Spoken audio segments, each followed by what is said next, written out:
Alors, vous êtes aussi un acteur télé. On va vous découvrir prochainement dans Furieuse, donc qui est un téléfilm où vous êtes un peu un escroc, un peu mytho, et puis vous êtes aussi bassiste. Racontez-nous. Voilà, bon, en gros, un manager véreux. Premier film musical qui se ferait à la télévision en France. On va suivre la naissance d'un morceau qui doit devenir un tube. Donc c'est pas impossible que... Il y a une belle bande son sur le film, donc c'est pas impossible que le morceau du film devienne un tube, j'espère. Et on suit donc la naissance d'une chanteuse qui, elle, va vouloir tout faire, sauf passer par... qui cherche à devenir une star. Sauf justement passer par ces chemins aujourd'hui à la mode de la nouvelle star, toutes ces choses-là. Et elle va va croiser sur son chemin ce manager. C'est une vraie success story. On va tout de suite regarder un extrait.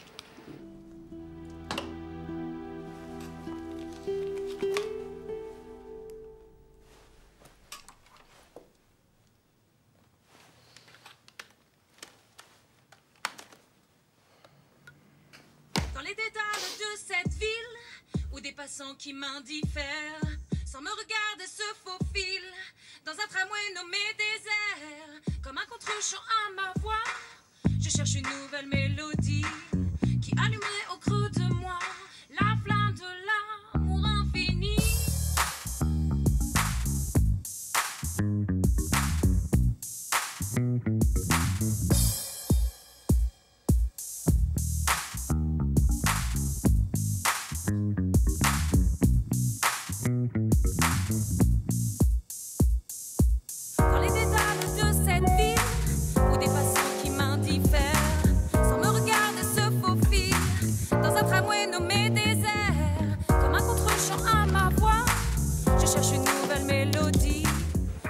Voilà, c'est un extrait de Furieuse, donc à découvrir prochainement sur nos écrans télé. Alors, on va continuer notre petit jeu et on va découvrir une autre photo de vous. Voilà, Clara Scheller, avec Mélanie Doutet. Un mot, qu'est-ce que ça vous évoque? Écoutez, ça m'évoque, on est en 2004. Ouais. Je sens que mes rôles au cinéma commencent à... Et à ce moment-là, j'ai ce scénario qui arrive pour la télévision. C'est 6 épisodes, donc série. Je suis sous le charme, je trouve le rôle sublime. Mais c'est une série à l'époque qui brise les codes d'une certaine moralité véhiculée par la télé. Ouais. J'avais cette sensation aussi, j'avais à la fois, et puis j'avais peur du rôle.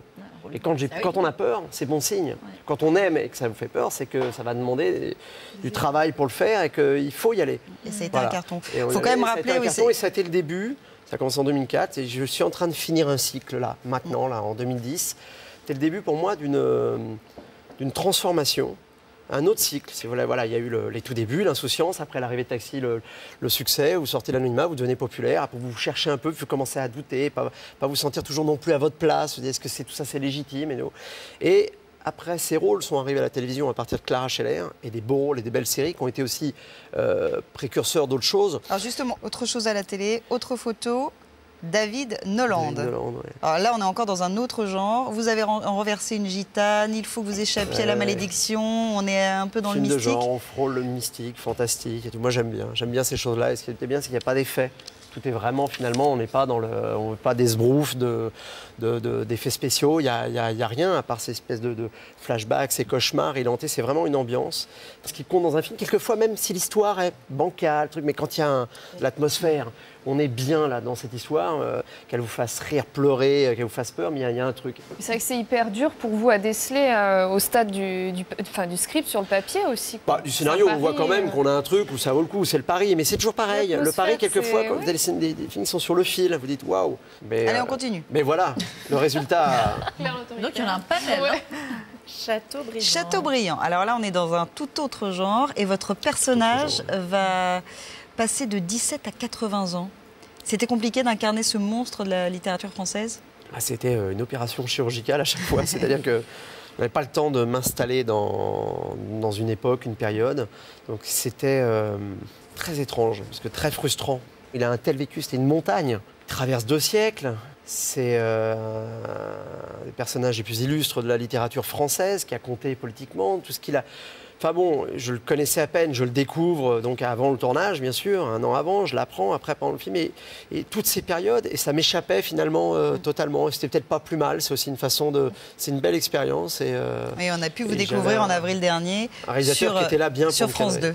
Alors moi je vous Et c'est l'aboutissement. Je vous parlais de fin de cycle. Chateaubriand est vraiment, pour moi, l'aboutissement de quelque chose. Et voilà, parce que je suis un laborieux, je suis un diesel, donc... ça va, vous êtes lancé, mais quand là. ça part. Hein. Alors, moi, je suis aussi un diesel, hein, mais dans un tout autre registre, c'est-à-dire la cuisine. C'est-à-dire que normalement, je fais des recettes que je loupe tout le temps. Donc, personne n'a encore goûté. Donc, peut-être que je l'ai foiré. Bon, hein. Mais En tout cas, c'est joliment présenté. Oui, pour une fois, c'est pas trop moche. Alors, je vous explique. C'est Cannes. Frédéric. Non, qui dit Cannes, C'est Cannes. Frédéric, qui dit régime. Et régime, et strass et paillettes, et dit donc recette Karl Lagerfeld.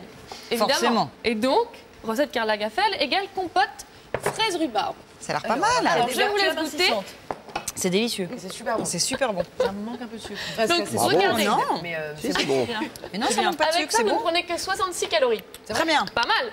Alors, dans le genre recette de stars, de people et de paillettes, nous avons aussi Véronique Jeunesse, qui nous a sorti 46-38 guerre et poids, un très joli jeu de mots, qui ne manque pas d'humour.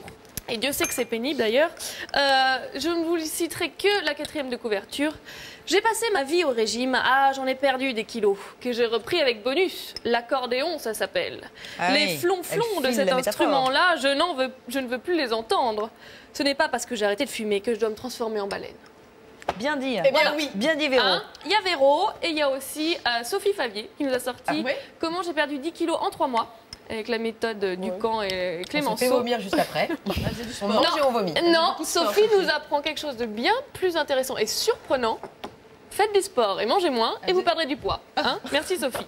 Et puis sinon, dernier conseil fort utile, on a Britney qui nous dit de manger que des sucettes de cactus. Ces sucettes au cactus auraient l'intérêt de réguler notre plante intérieure, notre flore, c'est ça, notre appétit quoi en gros. Sauf que ça coûte quand même 190 € les 10 sucettes. Vu le résultat, on se demande où va l'argent.